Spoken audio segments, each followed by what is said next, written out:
I could feel the darkness. A single candle lit up the room when I opened my eyes. Everything was exactly as I had left it when I was there. This is quite the dream, because the details were so vivid I could swear I was there for real. I reached for the nearby desk where my planter was sitting and felt the bristly leaves of the flower. The rough edges of the prickles made my skin tingle, and the darkness whispered a little louder. I looked over at my bookshelf. The title's incomprehensible to me, but still I reached for one and tried to read. The text was red like blood, and it spilled out from the page onto my hands. I was looking down at my hands wondering who I had killed when the darkness began to scream. I chose to face it. I was there in the corner of the room, the only part of this space that could not be touched by light. It occurred to me that this was not because the room lacked proper illumination. There were 2 lamps and a window open, so I could see every crevice except this one. The darkness would not allow me to see what was there, and yet I knew something was there waiting for me. As I stared at it, the shadow grew. It began to strangle me. My throat tightened and the window suddenly shattered. Water began to pour in, and I immediately turned for the door, only to find that it was gone. The water rushed and flooded me quicker than I anticipated, and I began to struggle to stay afloat. The darkness grew stronger, and I couldn't see any of the room at all anymore. It was pushing against me on all sides. Then I felt my bone begin to crush, the water refusing to stop, and my heart pounded faster with each new strain on my body. The darkness was everywhere, and now it was laughing as I was sinking into something beneath me that would swallow me whole. But it wasn't death, just an endless fall into oblivion. How could I ever wake from this? Then I took a breath and let the water plunge into my lungs. My only salvation would be drowning, the water filling me up as I gasped and lost all my air. Just as I felt the darkness creep into my very skin, I screamed myself awake, still gasping for breath. To my left, an alarm was blaring overhead my quarters. An emergency repair was needed immediately on sublevel 4. I couldn't take the time to even recover from that nightmare. Instead, I had to slip my work boots on and gear up. I was about to face a far more real threat. Splashing sink water on my head to get me awake, I looked at my tired eyes in the mirror. All the happiness was faded from them. How could I be in a place like this? I looked at the confined space and spat in the sink before grabbing the radio to ask what was happening below. A computerized voice greeted me as I made it to the elevator. "Good morning, Officer Ackley. At precisely 0400 hours, there was a hull breach in Line 2 of the pipeline," it said as I checked my watch and cursed to myself. "Damn it, that was nearly 2 hours ago. Why did you not wake me up, HSTR? According to the logs, you swore you would find my motherboard interface and rip out my processing chip the last time I woke you early," the computer said simply. I grumbled and finished getting ready as the elevator descended. "Last time wasn't an emergency. This is.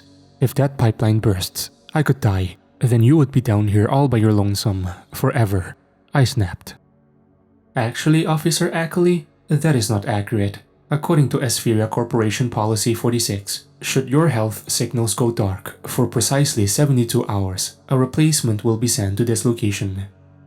Reassuring, I muttered as I got to the access deck. This would be where I got in the mech suit that allowed me to walk on the bottom of the ocean floor. Oh, did I forget to mention that part? Yeah, I'm way down here. Somewhere even further than the deepest trench apparently, if you can believe that. The details themselves aren't really important, if I'm honest with you. I just fix the pipes and keep this place intact to study craters. Nothing fancy. But this work is not easy. It's dangerous and life-threatening every time I have to don this huge hunk of metal and go out there. The pressure of the ocean floor takes its toll on the suit, and I know, eventually, that means the walk I take could easily be my last. My nightmare of being crushed down here by endless water coming true. But I can't focus on that today.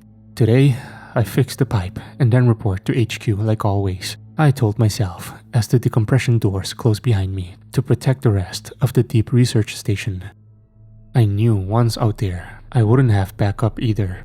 HSTR was just a computer with highly advanced intelligence and processing capabilities, but no heart. And this whole gig is a one-man job because it's classified.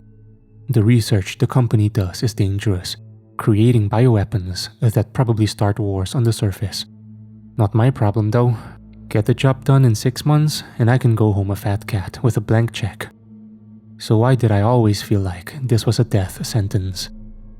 Because when those metal doors opened to the K-Doth trench, I saw nothing, and the darkness from my dreams greeted me with a silent, yawning, malicious grin, beckoning me to step out to my doom.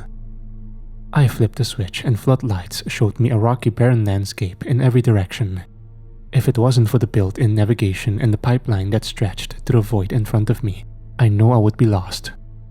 It will take approximately 8 minutes for you to reach the breach, Officer Ackley. You know HSTR? I keep telling you that my first name is Joseph. Heck, I've been here almost 2 months now. You could probably call me Joe, I remarked as I moved the mech suit into the trench. I can't hear the sound of the metallic boot against the ocean floor, but I see the results. Small pockets of sand that spit out and float around me as I track down the pipeline. Formal titles are required for official logs, Officer Ackley. As you are aware, Esquire documents everything we do and monitors our activity. My level of professionalism is intended to make sure that all policies are fulfilled, and it is my recommendation that you should have the same objective as I do.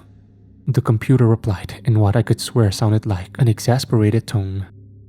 Sure thing, HSTR, but by the time this is over, I promise I will get you to swear like a motherfucking sailor, I replied. The computer didn't match my reply, and I found myself staring at the dark void again, feeling completely alone. Only a few stray abyssal sea creatures scuttled across the floor, blind to my light and focused on their own task. Sometimes I wondered if they considered us invasive, and the problems we had to contend with was nature pushing back against us. We were not meant to be here, and eventually our trespassing would catch up with us, I thought as I caught sight of the tear in the pipeline. It was far worse than I had anticipated. A massive portion of the mighty metallic tube had been torn apart in 4 different areas, leaving long strange gashes in the pipe that almost resembled claw marks. If I didn't know any better, I would think some sea monster had attacked it. HSTR, are you seeing this? I asked my AI companion, who could monitor my feet from the safety of the outpost. Of course, I, the human, would always be the expendable one, I thought sourly as I used the scans on my mech suit to try and take pictures of the fissure in the pipe. Repair looks like it will take 2 to 3 hours tops, Officer Ackley. The damage has reduced our production output by 13%. I sighed, realizing that the computer wasn't really concerned with what caused the problem. All that mattered to its programming was, I do my job. So I punched a few key codes in, and the tools on my mech's arm started up. All the necessary high-quality equipment that could bend, weld, and reshape the pipe to work again. Although, I wondered, with this much damage, if it would ever be back to full capacity. I began to work, trying to occupy my mind with other concerns and focus on the tasks. It wasn't easy. The question about what could have caused this kept bubbling back up to the surface. I was so lost in that query that about an hour after I started, I didn't notice there was a new presence on the ocean floor. A gleam of light hit my mech from behind, and it caused me to immediately feel uneasy. I knew it had to be from another type of construct like mine, a man-made machine that was built for such repairs. I turned to see it standing there at the edge of my vision, an almost identical robotic body to mine. But who in the world could be down here besides me? Had Esquire sent some other team without notifying us first? Finally, after what seemed like forever, I realized the unfamiliar mech was scanning me. Officer Ackley, I know it is not my place to normally recommend this, but I do not believe this is a safe situation for you. The approaching mech suit has not made their intentions clear, and from my analysis of the scans you sent, it is entirely possible they might have caused the damage to the pipeline. I looked over at the broken metallic steel I was working on, realizing the implications. Sabotage would mean this was some rival company coming to take the outpost. We would be easy pickings since I was all alone and they could take out the AI before distress was sent. Unless I activated emergency protocols. But was I being too hasty? I needed to know more about this unprecedented newcomer. HSTR, can you see if we can patch a message over to our new friend? Again, I don't think that would be very wise. The best course would be to return to the outpost before they attempt to cause you or the pipeline more harm. Then we can enact security measures. The computer meant missiles and mines, which the outpost would use if certain breaches occurred. Was this part of its programming? To keep me alone and prevent any incursion, whether friend or foe? The mech began to move toward me. As it got closer, I saw that it was already severely damaged, barely able to move at all. It was malfunctioning and slowly falling apart as it approached, the lights flickering and preventing me from seeing the pilot. Then, the entire thing collapsed against the pipeline, devoid of power. It was now no longer a threat, and instead my mind pivoted to rescue. HSTR, I'm going to use the wench to haul it in. Prepare. I cut off my radio before the computer could object, and attached the two wenches from the mech legs to the sides of the other mech. Then I began to drag it towards the research outpost. I knew that it could be that HSTR would not open the doors and choose to kill me, but that would also go against its programming to avoid harm to me and the mission. Even if it didn't trust our newcomer, the computer had no choice but to comply and let me save them. Saboteur or not, if I could get them out of the mech alive, I could find out why they were here, who they worked for, and maybe by keeping them alive, it could be a bargaining chip for whatever was happening. I had to think smart and discover the truth, I told myself as we reached the decompression chamber. As the water receded around me, I began to shut down my mech and looked toward the wrecked one beside me. It was so bizarre to look at the suit and see it as a reflection of my own. Whoever designed this matched Esquire perfectly. Was it one of ours? Another outpost nearby? But that was impossible. Officer Ackley, you have violated several company procedures by bringing this unknown aboard. I will need to file a report.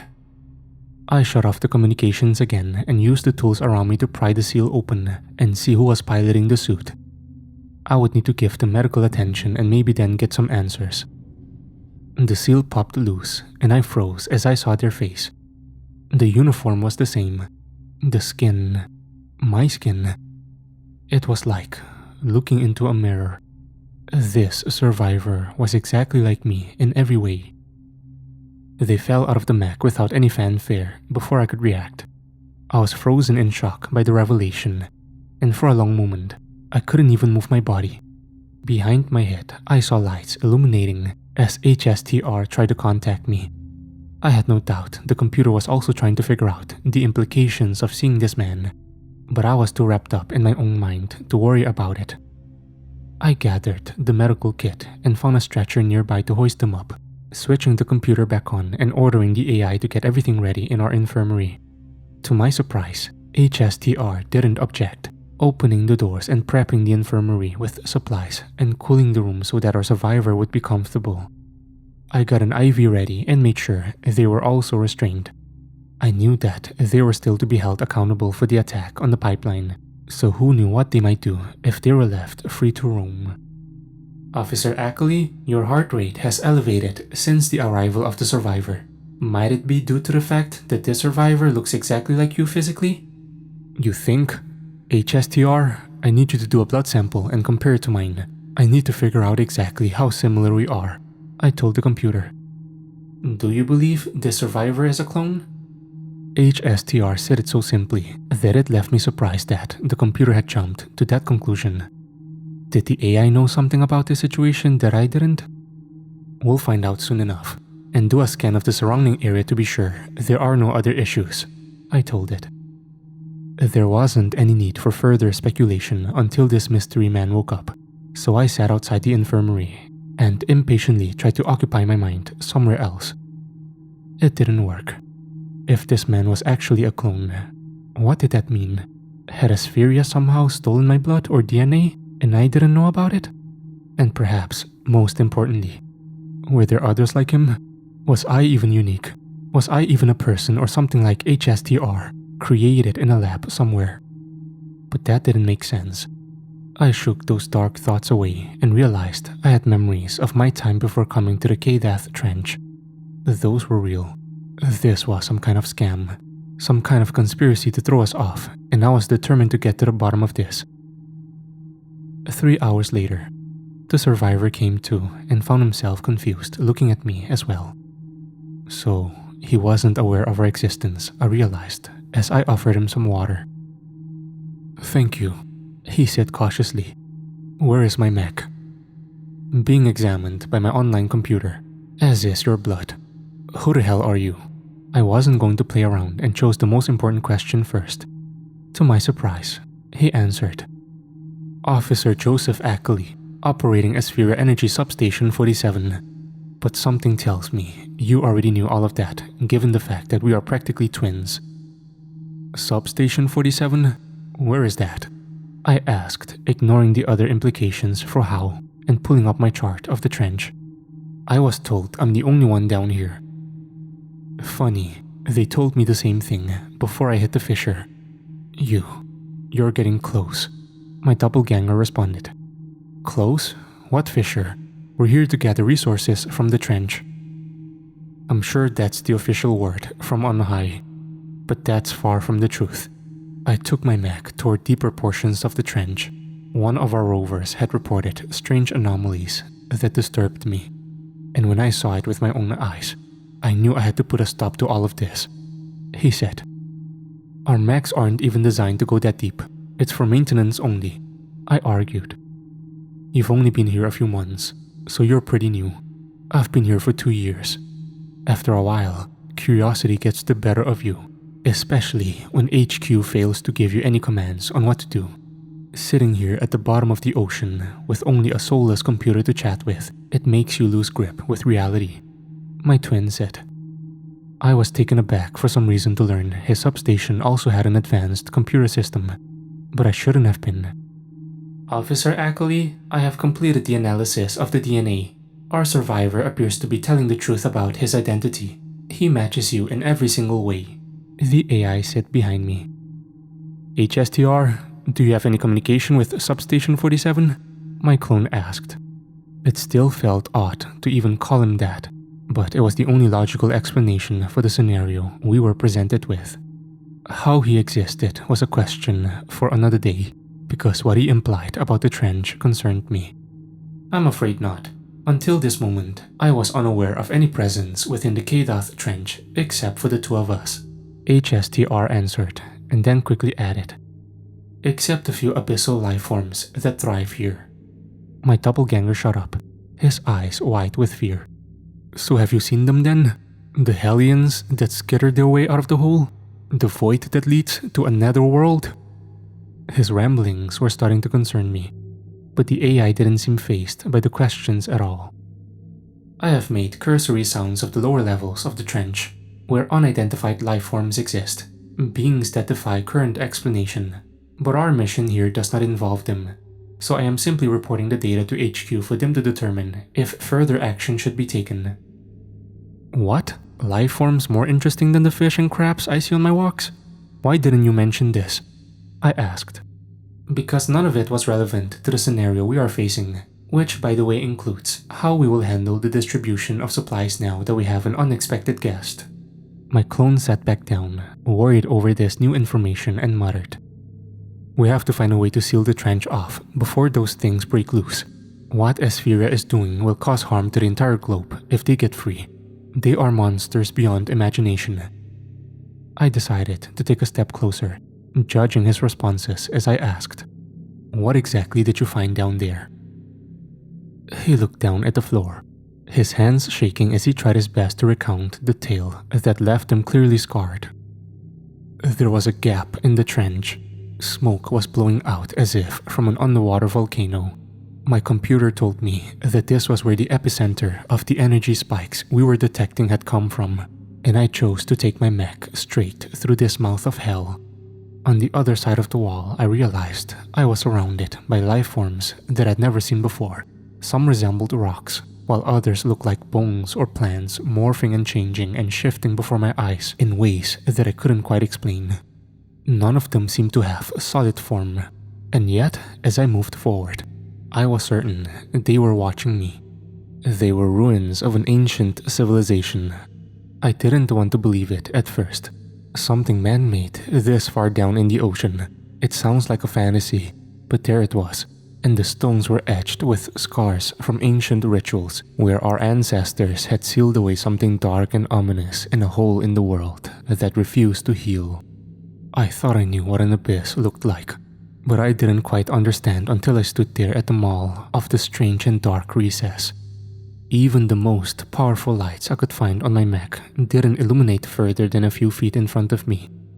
And then I heard something that sounded like a shriek howl of the dead, of the damned. And below me, something stirred. It was massive, probably larger than a naval base, and it moved like lightning. The entire world seemed to fall apart as this thing, this hellion, awoke. I didn't waste any time getting out of there, and I used the tools to seal back the gap I had come through. When I returned to base, I found out that the energy spikes weren't coming from any sort of resource, but actually from this living, breathing creature. And now it was on the move because it had detected our presence. Desperate to flee, I shut down my station and told my computer to self-destruct everything, and I got into my Mac and moved west across the trench. However, on my way here, I discovered that my order had been overwritten by someone in headquarters. They had decided that this beast needed to be studied, and that this life form might actually be a way for us to obtain an unlimited power source. So instead of seal it away, they decided they were going to blast open the trench, and that's why I made my way here to damage your pipeline and to put a stop to your research, because I knew that if I could get the word out, maybe together we could find a way to put an end to all this. But now I realize the problem is more dangerous than I knew. To see your face and realize that Aspheria had been lying to us both about other matters, including maybe why we are even here, who we are. It makes me think that we might be in over our heads. He seemed to be at a loss for words after such a long speech and looked down at his hands again, mumbling to himself as I stepped out of the infirmary. I can detect nothing in his speech patterns to suggest that what he is saying is untrue, Officer Ackley, the AI said as I sealed the room back and made my way to the comms. Have you received any instructions from headquarters? I know by now you must have already told them everything, I said, trying to focus on one thing at a time. I had no way of being sure what my doppelganger said was true, but I did know that the corporation that brought us down here wasn't going to be happy for very long. If they found out we knew they were doing something illegal and dangerous, snitches get stitches, I thought to myself. Interestingly, I have not heard any responses from Aspheria.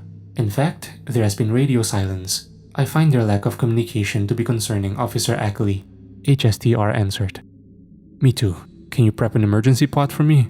I want to have one ready to go just in case things go south, I told him. There is something else. I did a further analysis of our guest's blood and discovered there is an unknown component within his biology, an alien parasite of some kind, possibly connected to the life form he claims he found in the Kadath Trench, HSTR told me. How did it get inside his blood? You'll have to ask him that. I am beginning an analysis of this new life form to determine its properties, my computer explained. I sighed and went to send an email to my family, wondering if it would even go through, or if I even had family. Everything about my existence was starting to crumble before my eyes, all thanks to this clone. Were the memories in my head real? What if he had the same ones? I returned to the infirmary and saw that he was scratching at his right arm to the point that he was bleeding. Stepping into the room, I asked him point blank, "Do you have any kids?" As the droplets of blood pooled on the floor, he shook his head and responded, "I think we both know the answer is not the one we want to hear, Joseph. Let me guess, this is supposed to be a 6-month contract, and then you'll finally take your girlfriend Anna to that beach resort you've been promising her and finally propose." I tried my best not to look frightened, but my expression must have tipped him off. Our memories are not real. This entire operation is a sham. Hell, I don't even know if we're human. I thought of the recurring dream I had falling into darkness, suffocated by the void. Was that a memory of being born into this abyss? Had I come from nothing? Why are you picking at your arm? I asked, trying to avoid those tougher questions. I needed to ground myself in the here and now to make sense of anything. I'm not sure. It felt like something was wriggling under my skin, like an eel or fire ants. Ever since I got out of the mech, it's been gnawing at my arm, he admitted. I got some of the medical equipment and took a closer look, surprised to see that he was right. There was something moving around at the edge of his skin, making it bulge and writhe. It looked almost like a long black egg sac of some kind. Did you experience these symptoms before you got close to the trench? I asked as I began to use a scalpel to cut at his arm. Surprisingly, he didn't flinch and only watched as I coyly pulled at the egg sac. It was bubbling the way acid might if it hit a metallic surface. I don't remember. I don't think so. It's like getting close to that life form might have woken up this offspring or something, he admitted. Pulling the eel-like creature out, I took a hard look at it, disgusted by its grotesque appearance, and tossed it to the side as I suddenly felt a jerk in my own arm. What the hell? I dropped the scalpel and saw there was something now wriggling under my skin as well. My clone didn't say a word, too frightened by what was happening to us. I have an update about the lifeform Ackley, HSTR said as I heard something behind me click, and I tried to steady my breathing. It would seem that both of you have had this lifeform within your bloodstream ever since you arrived here in the Kadath Trench.